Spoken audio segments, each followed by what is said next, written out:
What is up, guys? It's Brillymister here, and today we're going to talk about the announcement that Jagex have just made. So it's about the weapon diversity beta.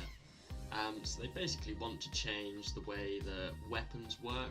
They said that weapons are kind of all too similar to each other, which I guess they are. I mean, they do all, you basically just equip them when you hit. But from what I can tell from their update, they're pretty much still going to all be like that. They're just going to have kind of like special effects, a bit like a set effect from like Barrows or something like that.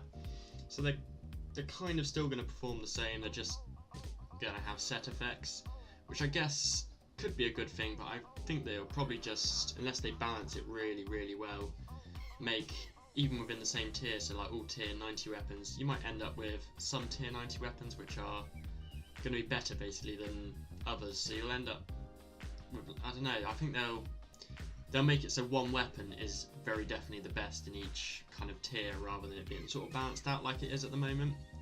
So they've announced that there's going to be a beta, and it is going to be open to everyone from the 4th of June. It's going to run for the whole month, so we can all log on, have a test, see what we think, see what we like, see what we don't like, and hopefully find out if anything is like way too OP, or if they've just like nerfed another one into submission, so just no use at all.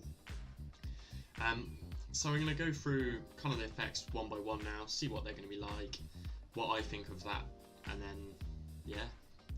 So the daggers, they've basically made it so that there is a 5% chance for you to double hit, so you can hit with your dagger, and then you'll instantly hit with both your dual wield daggers at the same time. So basically it's a 5% chance to get double damage on that hit, which I guess is pretty good, because I mean, if you're going to hit a 2k, you'll hit a 2k, and then I'm not either sure whether it'll be another 2k straight after, or it'll be a 4k from your dual wields, or a 3k because one's half damage. So I guess a 5% chance doing that, so that could increase your DPS by 5% straight up, I guess, really.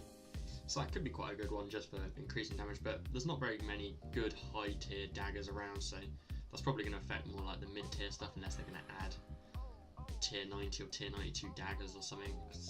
Yeah. So then the spear, basically all your bleeds, this is a permanent effect, you don't have to like 5% chance of hitting or something like that. All your bleeds will last for 50% longer, so I'm assuming this means that they're going to do 50% more damage and not just dilute the same damage over 50% more time, because that'd be quite a strange or stupid way of doing it. But if they do, that means I guess you get 50% more damage out of all of your melee bleeds, which is pretty cool. Stuff like Slaughter, especially on like Vindicta, when you walk your Slaughter or whatever, so he flies off and you do your damage while you're not even there, that lasts another 50% longer, so you'll be doing damage right up until you're basically back on him again, which would be pretty sweet for stuff like that, like Vindicta. Scimitars, I don't really understand this one. This one is a little bit confusing. It's probably the most confusing out of them, if I'm honest. When you're wielding a Scimitar, or dual wielding, it's a 10% chance. It gives you a chance that 5% of the damage or 10% of the damage you've done will be dealt as damage over time. So if you hit 1,000, then you'd have 100 damage over the next 12 cycles, which I'm guessing is 12 ticks, which is 7.2 seconds maybe? I guess so, yeah, 'cause 6 seconds would be 10 ticks. So that one's a bit confusing. I'm not sure if it's basically extra damage as well, so you're doing an extra 10% damage, so your 1,000 hit essentially is a 1,100, or if your 1,000 hit, you'll hit 900 and then do the other 100 over time. So it's either just delaying your damage really, I guess, or I guess you're getting 10% more damage if you're dual wielding, which is pretty good, straight up 10% damage increase. Two-handed sword, I think this one could be quite a good one. 5% chance, or 5% of whatever you critical hit will be applied immediately as a heal. So if you're using this in conjunction with like biting, you'll have a pretty good critical hit chance, which 5% heal is not a massive amount of heal, but you know, if you're at mid-level bosses or something like that, then it'll be enough that it can probably sustain you without using as much food, which would be quite good. The mace, this one I think could be quite an overpowered one, because I just looked at my gear that I would just happen to be wearing at the time. It was just gear that I'd doing the Nihil, not Nihil, the Muspah guide with, and it had 12 prayer bonus. So if you're wielding a mace that would be plus 24 on your strength bonus. If you're dual wielding, that would be plus 36 on your strength bonus. So to put that into like perspective, plus 24 is the same strength bonus as wearing tier 80 power armor legs, whereas 25 for the pants, so it's very close to it. And plus 36 is more strength bonus than you gain from wearing a tier 80 power armor body. So that's quite a big increase to like your strength bonus. So that's quite a nice good one. And maces, they do have like the tier 90 like Drygor maces, so Drygor maces could become pretty high DPS weapons. The mauls, this one here is kind of what I thought would be a bit of a niche effect. So it gives you plus 5 tiers on your damage, but minus 5 on your accuracy. So it's probably not going to be great for lots of high level PVM where you need your accuracy, because otherwise it's just not going to make any difference really, because you'll hit harder, but you won't hit as often. But for stuff where you have 100% accuracy, or easily have 100% accuracy, like Slayer, or even low level PVM like God Wars, maybe even like the first God Wars, then it's basically just an extra 5 tiers of damage. So say you had a tier 90 maul, you'd have to like have a tier 95 maul, which is pretty sweet really, but again it will be niche, it won't be for all like high level PVM. The one that I was unsure about on melee is, I'm not quite sure what like a Noxious Scythe comes under, because if that doesn't get any kind of effect, then, because there's nothing on there as Scythe, so I'm not sure whether it counts as a two-hander, or what is a two-hander, or what. But if it doesn't get an effect, but all of the other tier 90 weapons like the maces and everything does get an effect, then I can see it not being as good. But then the Zaros Godsword, I'm guessing, will come as a two-hander, so for tier 92 that'll get the bonus of the healing, which will be good. Anyway, so on to range.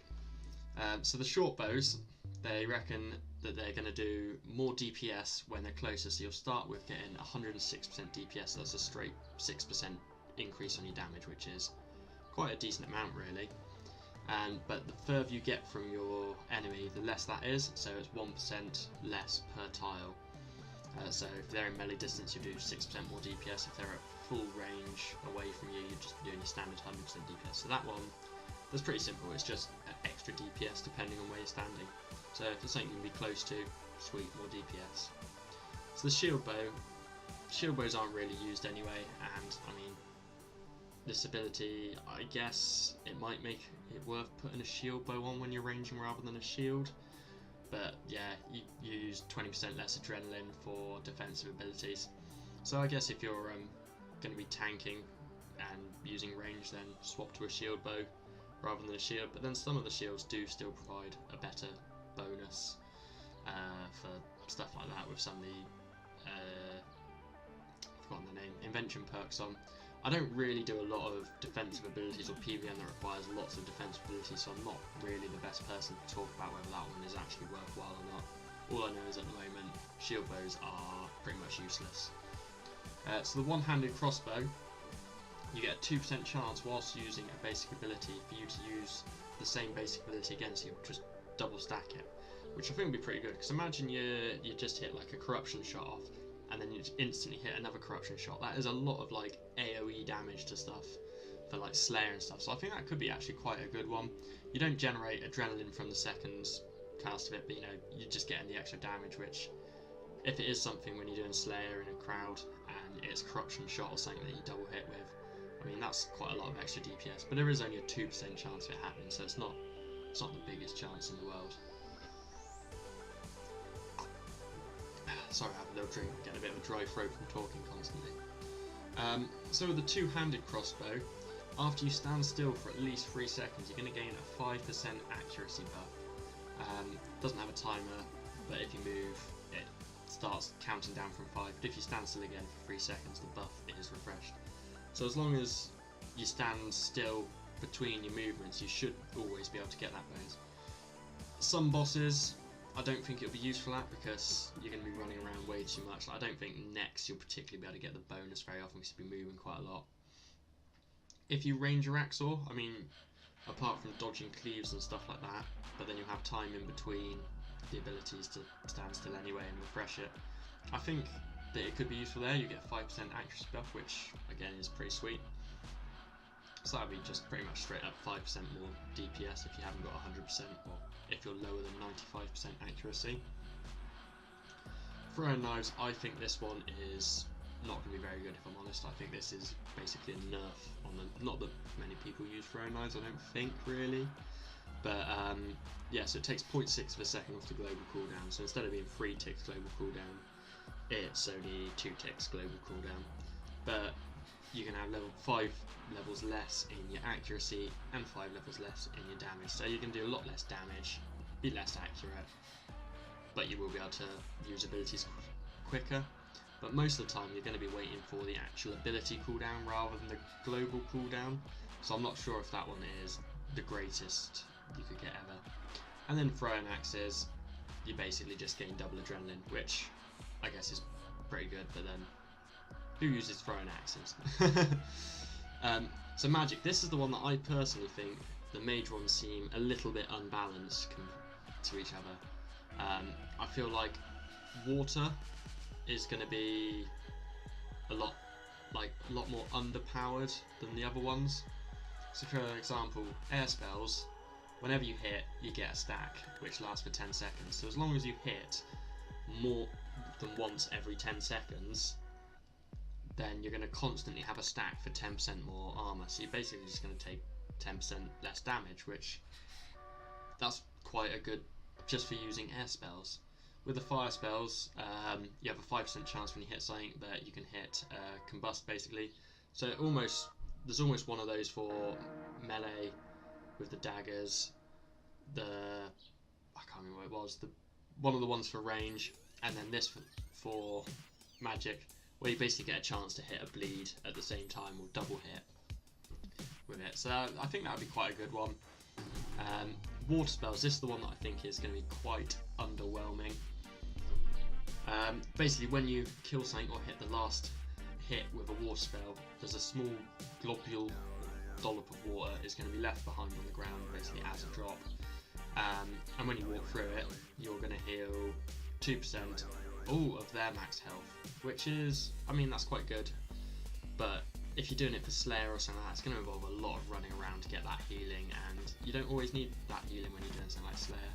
When you're doing PVM, like high level PVM, yeah, you get the hit points back when you've killed them, but you've already killed it, so you don't need the healing again then. So I think this one it's either going to be very niche, or it's not going to be the greatest ability you can get from it. So I think that one's a bit underwhelming. Earth spells, I think, is one that will be less useful for like Slayer and stuff like that, but I reckon it'll have its uses in PVM, because when your target is stunned or bound, you'll deal 20% more damage. And I know stunning and binding and all that kind of stuff is used quite a lot in high level PVM, and there's even the abilities that stun and bind stuff, so you can play it tactically if you get your stuns off and then smash in all your high damaging thresholds, or while you're in the death swiftness, well, not death swiftness, it'll be a sunshine, this is magic, then you're going to deal a massive amount of DPS. So you just have to be tactical about when you use your stuns and stuff in this, and it's just going to increase your DPS by a lot on that. So I think that one could be really good for PVM. And that is all of them. That's the breakdown for all of it. They haven't actually mentioned anything about ancient magics, but then they might just be leaving that because they all kind of have their own one anyway. Like, you know, you can either freeze them with Ice Barrage, or you can bleed them with Blood Barrage and get your hit points back. So I'm guessing they might actually just leave those as they are. But that is pretty much it for that. So if you have anything you want to say or discuss about it in the comments, leave a comment below and I'll reply to everybody. If you did enjoy the video, don't forget to subscribe to my channel, hit the little bell icon so you never miss out on anything. And thank you very much for watching. See ya.